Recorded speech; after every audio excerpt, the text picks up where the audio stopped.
Hi everyone, welcome to my channel. Today I am explaining the problem on a group theory about abelian group.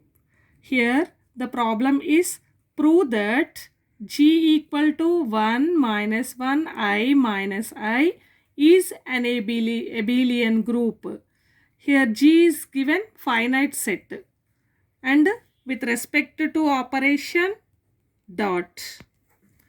Okay, to prove the finite set G is abelian group with respect to dot.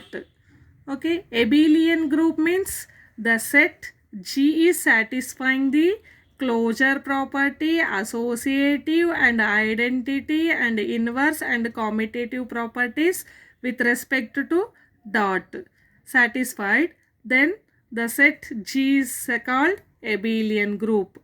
Okay, now to find the to prove that conditions solution, here given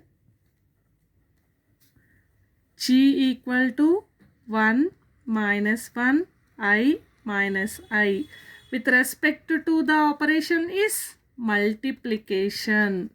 So first here I am taking the tabulated form. I am writing one tabulated form here dot taking the numbers in G. What are the numbers? 1 minus 1 I minus I. Here also same 1 minus 1 I minus I. Okay, first multiplying these two numbers with respect to dot, that means multiplication. 1 into 1 1, 1 into minus 1 minus 1, 1 into I 1 into minus I minus I. Similarly multiplying this second row, minus 1 into 1 minus 1, minus 1 into minus 1 1, minus 1 into I minus I, minus 1 into minus I. Next I into 1 I into minus 1 minus I into I square. Already we know the square roots of unity. I square equal to minus 1. So I into I square, that is equal to, right, minus 1. I into minus I into I square equal to minus 1, minus into minus plus 1.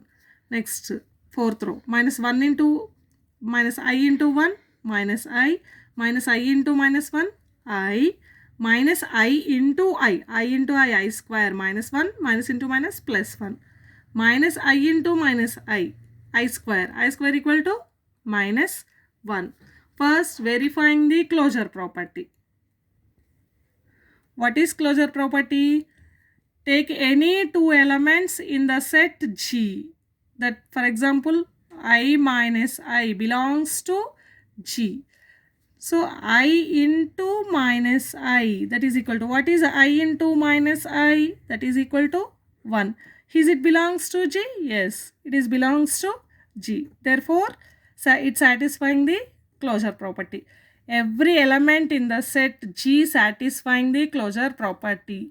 Okay, 1 into 1, that is equal to 1, belongs to G. I into I square minus 1, that is also belongs to G. So here this table is satisfying the closure property. Similarly associative property.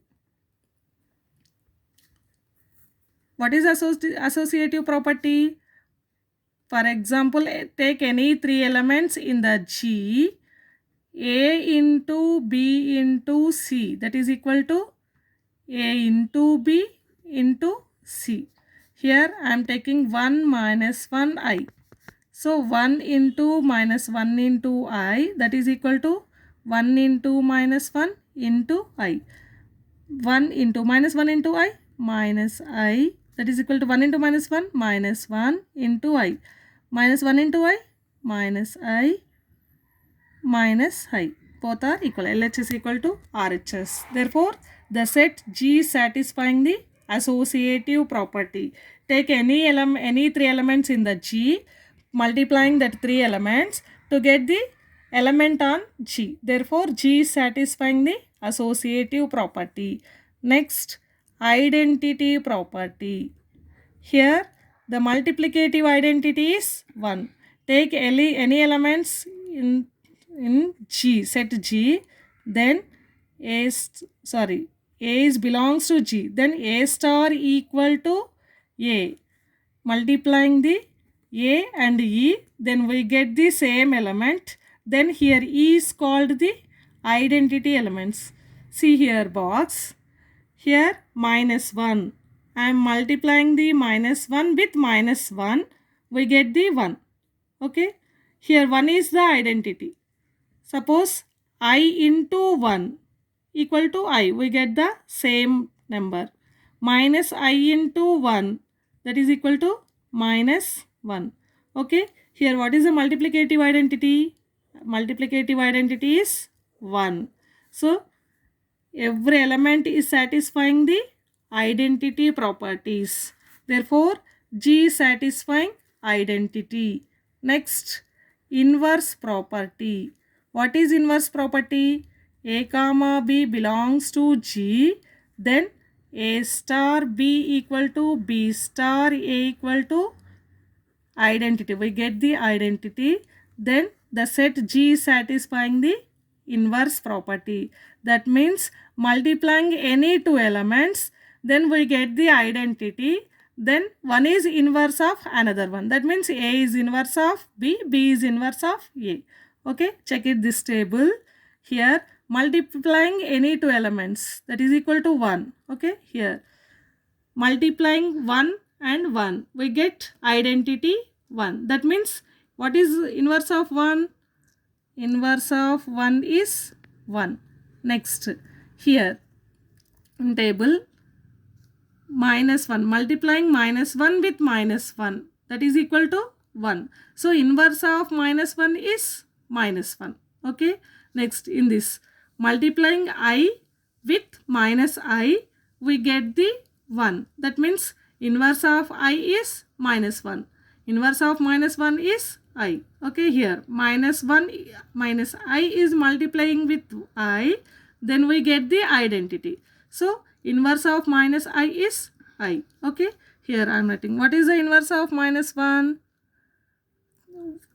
-1. Inverse of I, -I. Inverse of -I. So every element in G satisfying the inverse property. Therefore, the set G satisfies inverse. Next, commutative property. What is commutative property? Any two elements belongs to G, then A into B equal to B into A. This condition is satisfied, then the set G is satisfying the commutative property. For example, what are the elements in G? 1 minus 1, I minus I. I am taking two elements, I comma -1. Okay. Substitute here I into -1 equal to I into I. Okay, I into I into I square. I square equal to -1. Minus into minus plus 1. Here I into I square. I square equal to -1. Minus into minus plus 1. Okay, for every element in G that satisfying the A into B equal to B into A. Therefore, the set G is satisfying commutative property. Therefore, the set G equal to 1 minus 1 I minus I is satisfying closure, associative, identity and inverse and commutative properties with respect to dot. Therefore, G comma dot is abelian group. Okay, if you like this video, share and subscribe.